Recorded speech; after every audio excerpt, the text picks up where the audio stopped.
범사의 올리 지저스, 오직 예수의 이름으로 주님이 나를 사랑하신 것 같이 우리가 서로 섬기면서 사랑하면서 사신 여러분들을 주님의 이름으로 축복합니다.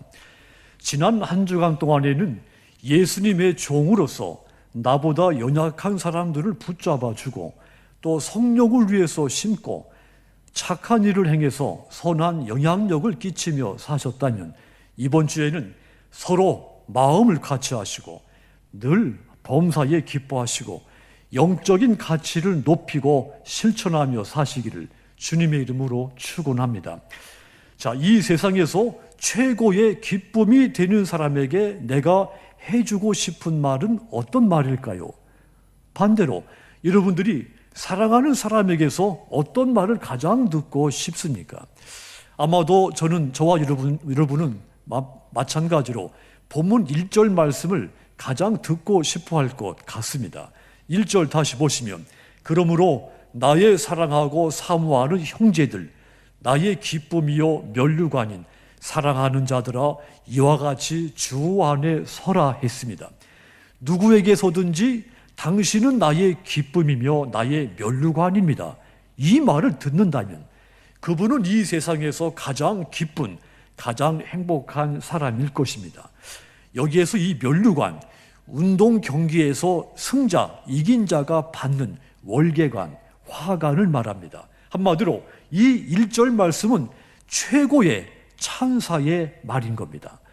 하지만 그 다음에 권고가 없다면 이 최고의 찬사도 한낱 공허한 수사하게 지나지 않게 됩니다. 그렇다면 그 다음에 중요한 권고가 무엇입니까? 따라합시다. 주 안에 서라. 이겁니다. 주 안에 서는 것입니다.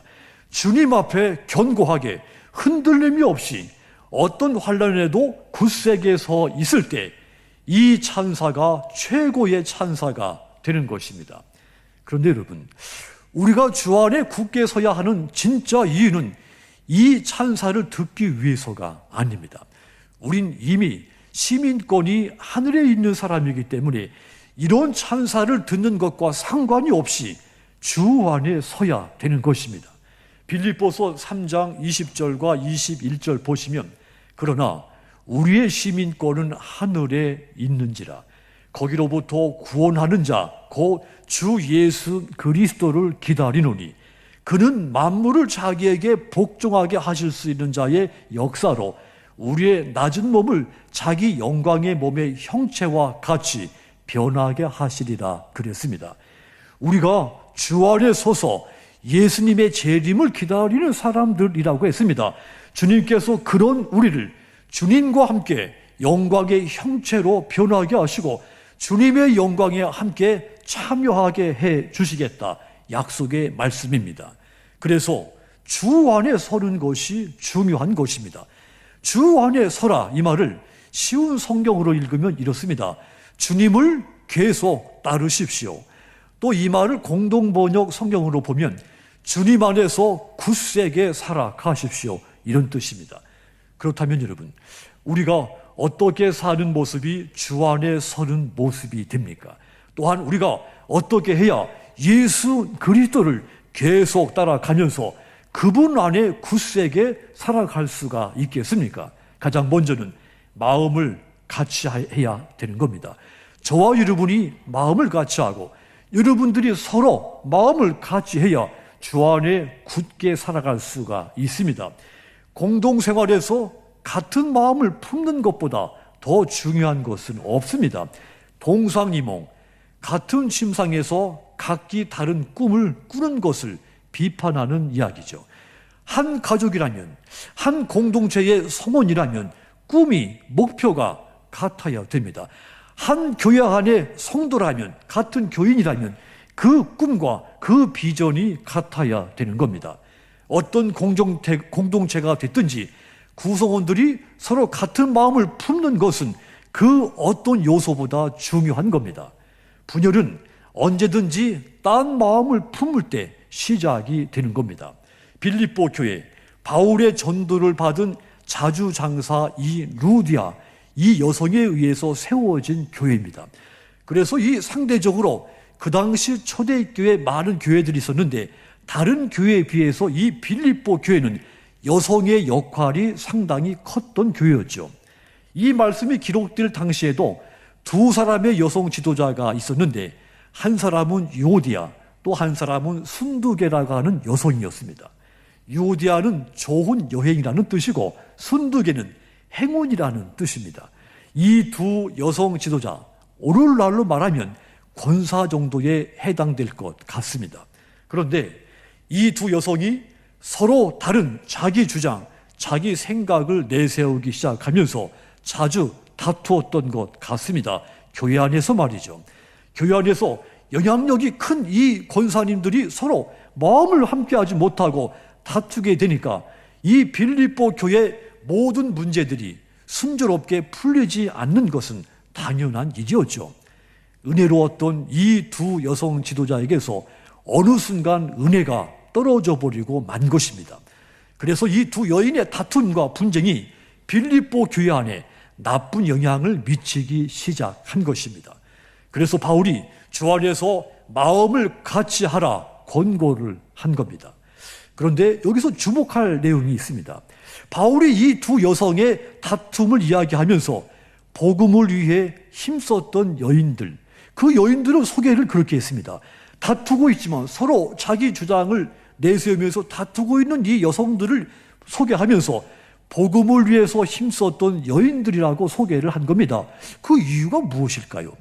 이유가 중요한 겁니다. 교회가 모든 일을 판단할 때 가장 먼저 고려해야 할 사항이 복음을 전파하는 일이라는 뜻입니다. 이 복음을 가장 먼저 고려해서 교회의 문제를 해결하는 기점으로 삼아야 된다는 말입니다. 교회의 본질은 복음을 전하는 일이기 때문입니다. 예수님은 십자가에서 우리의 죄악을 담당하셨습니다. 예수님만이 길이요 진리요 생명이 되십니다. 예수님은 사망 권세를 이기시고 부활하셨습니다. 하여 누구든지 예수를 주로 시인하고 믿는 사람은 영생을 얻습니다. 이것이 복음입니다. 이 복음을 전파하는 것이 교회의 본질인 겁니다. 교회는 멸망을 향해 달려가는 이 세상을 향해서 유일한 구원의 길이신 예수가 그리스도이신 이 사실을 선포하는 것이 교회의 사명입니다. 예수님께서 십자가에서 흘리신 이 보혈의 피만이 우리의 죄를 사하는 유일한 길인 것을 선포하는 것이 교회의 본질이며 사명인 겁니다. 교회는 이 사명을 한순간도 망각해서는 안 되는 것입니다. 그러므로 교회의 모든 문제를 해결하는 그 기준, 잣대, 반드시 언제든지 말이죠. 어떤 선택, 어떤 방법이 예수님의 이 복음을 전파하는 데 가장 유익한가, 이것을 잣대로 모든 문제를 보고 판단하고 해결해야 되는 겁니다. 교회 안에서 그 어떤 주장이나 문제도 이 복음보다 먼저 우선이 되어서는 안 되는 겁니다. 교회 안에서 일어나는 그 갈등들, 복음을 전파하는 데 방해가 되기 때문이죠. 교회의 본질이며 사명인 이 복음을 전파하는 데 방해되는 것이 갈등이기 때문에 갈등 문제를 해결하기 이전에 복음을 더 우선 여기 중심에 두라, 이런 이야기입니다.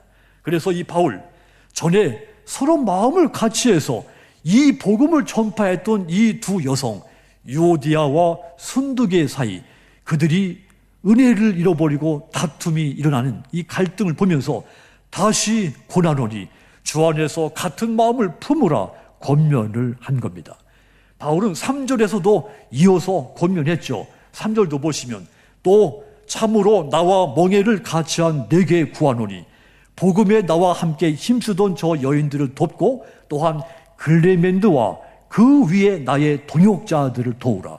그 이름들이 생명책에 있느니라 그랬습니다.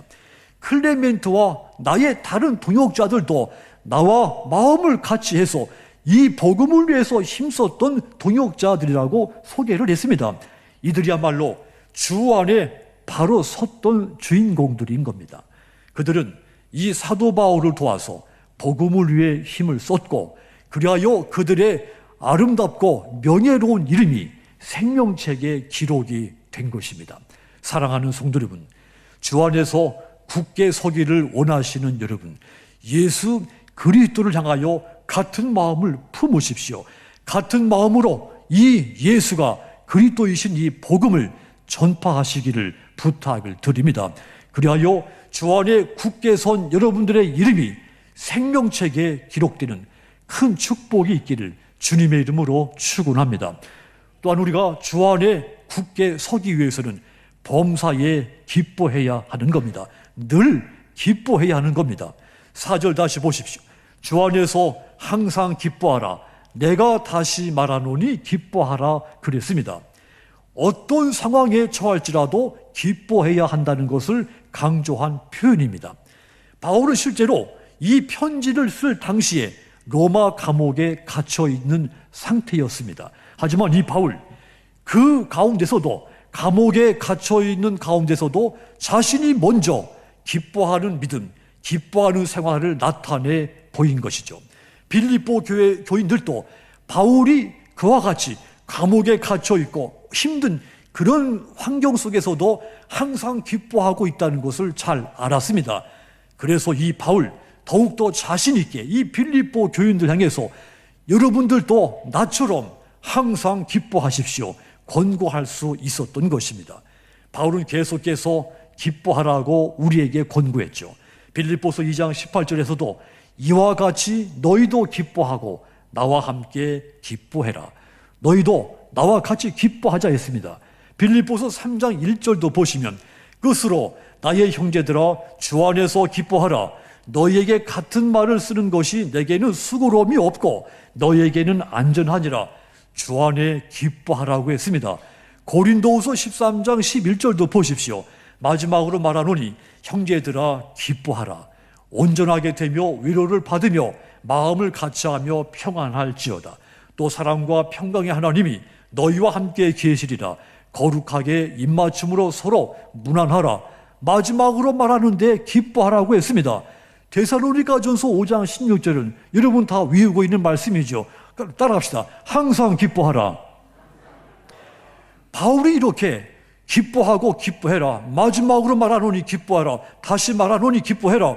이렇게 기뻐하라고 권고할 당시 바울의 상태는, 바울이 처했던 상황, 말씀드렸듯이 감옥에 갇혀 있었거나 감옥보다 더 힘든 광야 같은 그런 고난을 겪고 있을 때였습니다. 한마디로 이 바울이 환경이 좋아서 기뻐한 것이 아니었다는 말입니다. 이 어려운 환경보다 더 기쁜 것이 그 바울 속에 있었기 때문에 그가 즐거워했고 우리한테도 즐거워하라고 권고를 한 겁니다. 여러분, 우리도 우리가 처한 환경이 기뻐할 수 있는 환경이 못 될 때도 많이 있습니다. 건강을 잃어버렸거나 자녀들이 문제를 일으킨다거나 돈이 궁핍해졌거나 사업이 갑자기 힘들어졌거나 직장을 갑작스럽게 옮겨야 됐거나 이런저런 많은 문제들을 우리가 수시로 만납니다. 요즘은 코로나 블루라는 말도 생겼습니다. 이 코로나 때문에 사회적 거리두기, 자가격리 이런 것들 때문에 우리가 가까운 사람을 만나지 못하는 그런 힘든 시기를 지금 보내고 있습니다. 밖으로 나가지 못하고 주로 실내에서 생활하면서 우울감이 찾아오고 이 불안장애가 있고 또 무기력감, 불면증 이런 정신적인 이 힘든 일들이 우리 안에 많이 찾아오기 시작했습니다. 하지만 여러분, 이런 환경 가운데서도 기뻐할 수 있는 것은 이 모든 힘든 환경을 상쇄하고도 남을 만한 그 기쁨의 요소가 우리 속에 있기 때문입니다. 그것이 바로 요한복음 15장 11절입니다. 거기 보시면 내가 이것을 너희에게 이름은 내 기쁨이 너희 안에 있어 너희 기쁨을 충만하게 하려 함이라 그랬습니다. 예수님께서 우리에게 기쁨으로 충만하게 채워주시겠다 말씀을 한 겁니다. 그래서 이 주 안에 있는 사람이라면 누구든지 막론하고 예수님의 기쁨으로 충만하게 채워지게 되는 것입니다. 우리에게는 세상 사람들이 알 수 없는 비밀스러운 기쁨과 은혜가 저와 여러분 내면 속에는 있습니다. 그 비밀스러운 기쁨과 은혜가 무엇입니까? 우리가 다 주 안에서 죄사함을 받았습니다. 우리가 주 안에서 다 구원을 받았습니다. 주 안에서 축복을 받았습니다. 주 안에서 하나님의 거룩한 경건한 백성이 됐습니다. 이것은 바로 주님이 저와 여러분들에게 주신 세상 사람들이 알 수 없는 비밀스러운 기쁨이며 은혜인 것입니다. 사도 바울이 즐거워할 수 있었던 것도 그의 생각과 마음이 온전히 주 안에 있었기 때문입니다. 만약 우리의 생각이 이 땅에 머물러 있다면, 주 안에 있지 않고 주 밖에 우리의 생각이 꽂혀 있다면 우리는 기뻐할 수 없습니다. 세상은 여전히 불확실하고 고통과 슬픔의 사건들이 끊임없이 내게 찾아오기 때문이죠. 오직 예수 안에 있는 기쁨을 사모하는 사람만 항상 기뻐할 수가 있는 겁니다. 그러므로 여러분들이 주 안에 굳게 서 있으셔서 예수님께서 가득 채워주시는 그 기쁨으로 범사에 기뻐하며 살게 되시기를 주님의 이름으로 축원합니다. 또한 우리가 주 안에 굳게 서기 위해서는 영적인 가치를 높이고 그것을 실천하며 살아야 됩니다. 인간에게 중요한 것은 높은 가치를 어디에 두고 사느냐 하는 것에 있습니다. 사람이 자기가 중요하게 여기는 가치에 따라서 행동하기 때문이죠. 그러면 영적이며 내 내면에 있는 가치는 어떤 것들입니까? 참됨, 경건, 옳음, 정결, 사랑, 칭찬, 이런 것들이라고 했습니다. 이러한 영적인 가치들은 하나님과 바른 관계에 있는 사람, 다시 말해서 주 안에 흔들리지 않고 있는 사람의 내면에 이러한 가치들이 존재하는 겁니다. 본문 8절 다시 보십시오. 끝으로 형제들아, 무엇에든지 참되며 무엇에든지 경건하며 무엇에든지 옳으며 무엇에든지 정결하며 무엇에든지 사랑받을 만하며 무엇에든지 칭찬받을 만하며 무슨 덕이 있든지 무슨 기림이 있든지 따라합시다. 이것들을 생각하라. 이런 것들을 그냥 머릿속에 담고 있어라가 아닙니다. 이런 것들, 영적 가치들, 내 내면 속에 이런 것들이 있는데 이런 것들을 추구하고 실천하며 살아라, 그런 뜻입니다. 바울이 이 빌립보 교인들에게 주 안에 서 있는 너희, 이렇듯 참된 경건, 옳음, 정결함, 이러한 영적 가치를 두고 추구하고 그런 것들을 삶에서 실천하는 인생이 되라 권고를 한 겁니다. 그러면 영적 가치의 반대인 육적 가치는 무엇이 있겠습니까? 재산, 권력, 또 지위, 향락, 이런 것들은 영적 가치와 반대되는 육적인, 외적인 가치에 해당이 될 겁니다. 대부분의 사람들은 이 육적이고 외적인 가치들을 취하기 위해서 혈안이 되어 살아갑니다. 때로는 수단과 방법을 가리지 않고 이 육적 가치를 손에 쥐려고 하지 않습니까? 하지만 여러분, 이 육적 가치들은 수명이 아주 짧습니다. 재산은 3대를 넘기가 어렵습니다. 지위는 70년, 80년이면 다 놓아야 됩니다. 권력은 10년 안팎이면 다 바뀝니다. 향락은 그야말로 찰나의 순간입니다. 그럼에도 불구하고 이 세상 사람들은 이 육적이고 외적 가치를 탐하면서 그것을 취하려고 하는 것입니다. 하지만 여러분, 이런 육적인 세상의 가치, 외적 가치를 추구하며 살게 되면 결국 큰 후회, 깊은 절망만 찾아오고 말게 됩니다. 솔로몬은 인간이 고대로부터 가장 갖고 싶어하는 모든 것을 소유했던 사람이었습니다. 그런데 그런 그가 마치 바람을 잡는 것처럼 헛되고 헛되다고 고백을 했습니다. 전도서 2장 11절 보시면 그 후에 내가 생각해 본즉 내 손으로 한 모든 일과 내가 수고한 모든 것이 다 헛되어 바람을 잡는 것이었다, 이렇게 고백을 했죠. 지혜의 사람 이 솔로몬이 영적으로 가치 있는 것을 추구하며 살아야만이 인생에 유익이 있다는 지혜를 깨닫게 된 것입니다. 예수님께서도 마태복음 6장 19절에서 20절 두 절에서 이렇게 말씀을 했습니다. 너희를 위하여 보물을 땅에 쌓아두지 말라. 거기는 점과 동록이 해하며 도둑이 구멍을 뚫고 도둑질하느니라.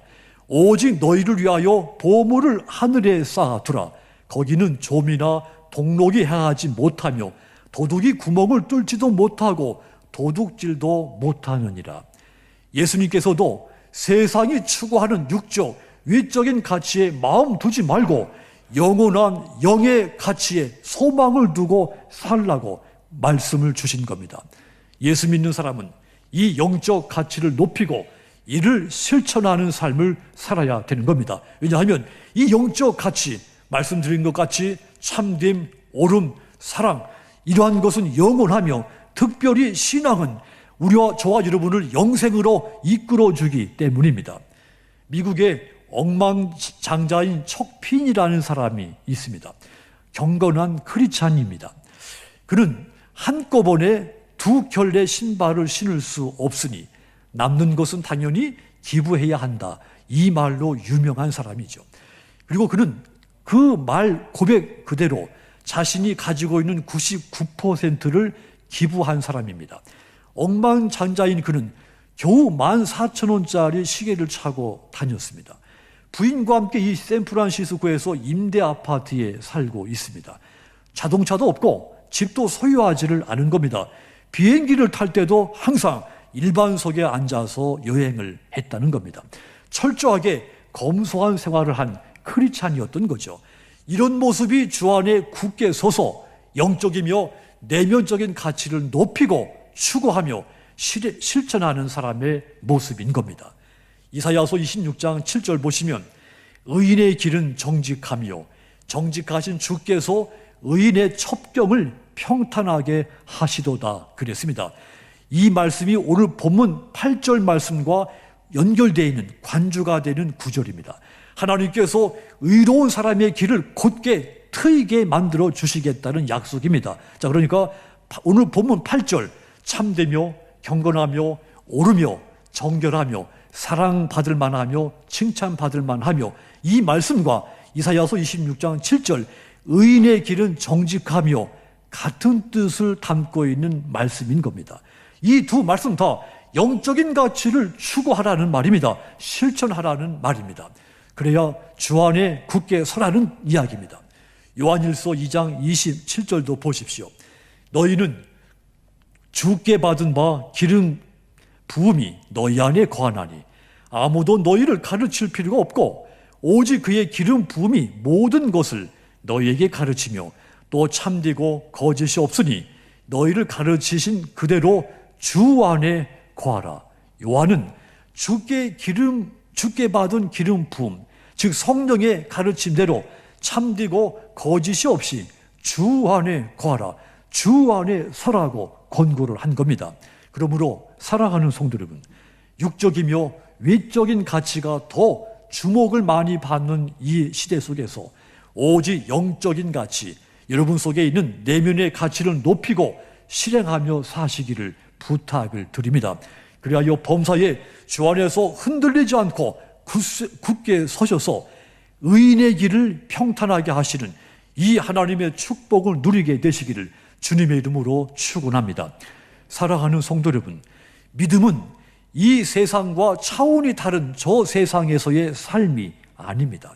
믿음은 현실입니다. 믿음은 내가 태어나고 성장하고 천국을 꿈꾸며 살고 있는 이 땅에서의 삶입니다. 그래서 이 믿음에는 굴곡이 있기 마련입니다.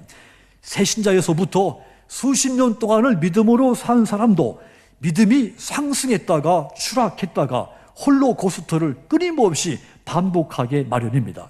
그래서 주 안에 굳게 서는 것이 매우 중요한 것입니다. 더군다나 요즘 이 코로나 시대에서는 더욱 주 안에 굳게 서야 하는 시대입니다.